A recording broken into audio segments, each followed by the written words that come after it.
Clay Hicks. I'm the CEO founder of H7 Network. I'm here with Carrington Crothers. She is not only an H7 director in the Boston area, but she's also, uh, well, she's pretty special. She's a photographer, but she's not just your basic photographer. So we're going to learn a little bit more about Carrington and what she does and how she does it, and maybe where she does it. So, Carrington, why don't you thank you for being here with me. Why don't you kick us off and introduce yourself to the audience? Yeah, definitely. Thank you for having me, Clay. So, as Clay said, I am Carrington Crothers, and I am the founder of Prospect Street Studio. And what I do is I specialize in creating product photography and content creation for food and beverage brands and consumer goods brands. So, my whole goal is that I help create the imagery for the e-commerce platforms like Amazon, Shopify to help products stand out and drive sales.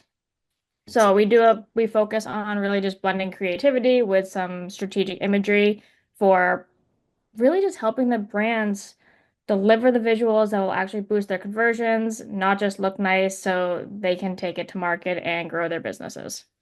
Awesome, awesome, thank you. So, tell us a little about how you came to create Prosper. Sorry, your company. I don't want to mess that up, please. Tell us a little bit about how you came to create the story, please.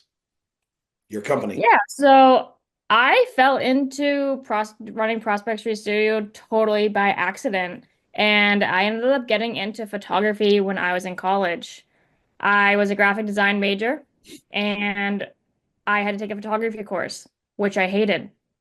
And one of my other instructors happened to ask me one day, "How do you like photography?" And I was like, "I just want to pass. That's all I cared about." He loved photography. Yeah. He spent an hour with me teaching the basics. Wow. That hour sent me into doing 2 more years at photography school. I majored in advertising, started freelancing, and growing my own business.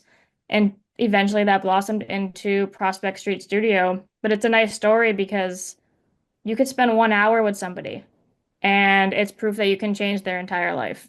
Because if he hadn't spent an hour with me, I don't know what I'd be doing today. Wow, that's an incredible story, Carrington. I didn't know that part of the story, so that's really great. Yeah. It is pretty magnificent what you can do when you spend a little time with someone, you connect with them, and you listen to them, and you have a real, genuine, authentic conversation. How Yep. powerful that really can be. So that's awesome. So, Carrington, share with us. Tell us a story of a recent client you worked with and what you did for them and how it worked. Yeah, so actually, a recent job I did was one that I did for free.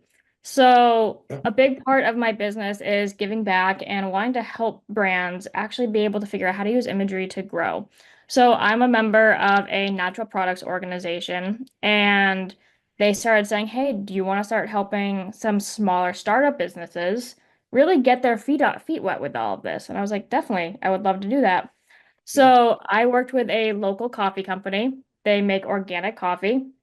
And we went through a full strategy session to figure out what kind of imagery do they have now? Where is the business going? What kind of images are we going to create?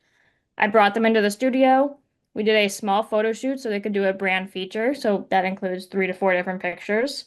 And it gave them the opportunity to see how their brand can actually grow through using professional videos.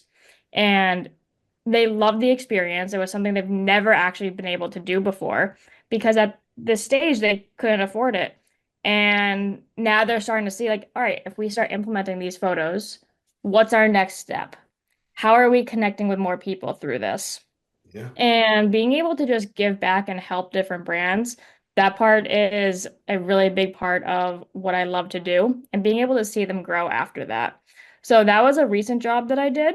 Obviously, it was a give back job, but nonetheless, it was still one of the ones that I was really excited about. It's awesome. Thanks for sharing that story with us.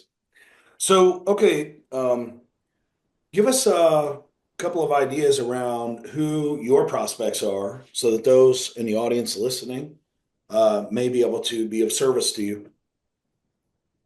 Yeah, so the two main connection points that I have are people in the e-commerce space and marketing. Okay. Okay. All right, cool. So you're a director of H7, and you've been doing it for a while now, and you are determined to be successful. Love working with you. Very professional. What made you want to become a director? Yeah, so a big part of my business is I really prioritize building relationships through networking. And I've been doing this for years before H7 was even something I knew existed. Yeah. And being able to connect with other entrepreneurs, brand owners, creatives, businesses, doesn't matter if it's an industry event or just communities like H7, that's a really big part of my business on a day to day. So when I originally found H7, it was a perfect platform for me because it allowed me to have flexibility and to be able to connect with just different business owners. Mhm. And obviously, I joined just as a member. Then it came time for renewal. And I was like, that's a no-brainer. I'm going to renew because it just really fits my business model and what I need. And becoming a director allowed me to create deeper connections with the members, grow my business, learn more about other businesses and how I can help them, and just kind of level up on how I do my networking. And H7 has a different type of kind of way of communicating with people. So I really like the way that the calls are run and being able to just connect with people on a deeper level. That's awesome. Thank you for sharing. Thank you for sharing. That's awesome. So, if a new member was listening to you, what would you tell them about their experience in H7? Just one or two pieces of advice. Yeah, one or two pieces of advice. It can be overwhelming in the beginning because there are so many opportunities. And take a look at everything that it's offering and pick one or two rooms that you want to be in and focus there and then expand out once you have your feet wet and you understand the process and how this works. Because if you go in all these different directions, you're going to get really overwhelmed. Yeah, And then that's not where you want to be. That's not going to help you in the long term. So yeah, figuring out, helping them figure out, okay, what are the two rooms you want to start with and start going from there. That would be my biggest takeaway. So you don't get too overwhelmed too quickly. yeah. It's awesome. Thank you, Carrington. Of Thank you course. for being such a service to the members in the Boston community and those who also are in the surrounding communities serving them. Um, you have a positive reputation. Everybody just talks about how great you are, Carrington. We also Thank believe you. here, those I'm sure listening. So, is it okay if everybody connects with you, uh, emailing you? Is that okay? Yeah, Can they connect with you on LinkedIn, things like of that? course. Especially, probably visitors want to know more about you too, especially in that area. So, you guys are welcome to connect with Carrington. Any final words, Carrington, you'd like to share? No, I just want to thank you for the opportunity to be part of the H7 community and bringing me on to this little interview. Thank you, Carrington, and thank you for coming on with me.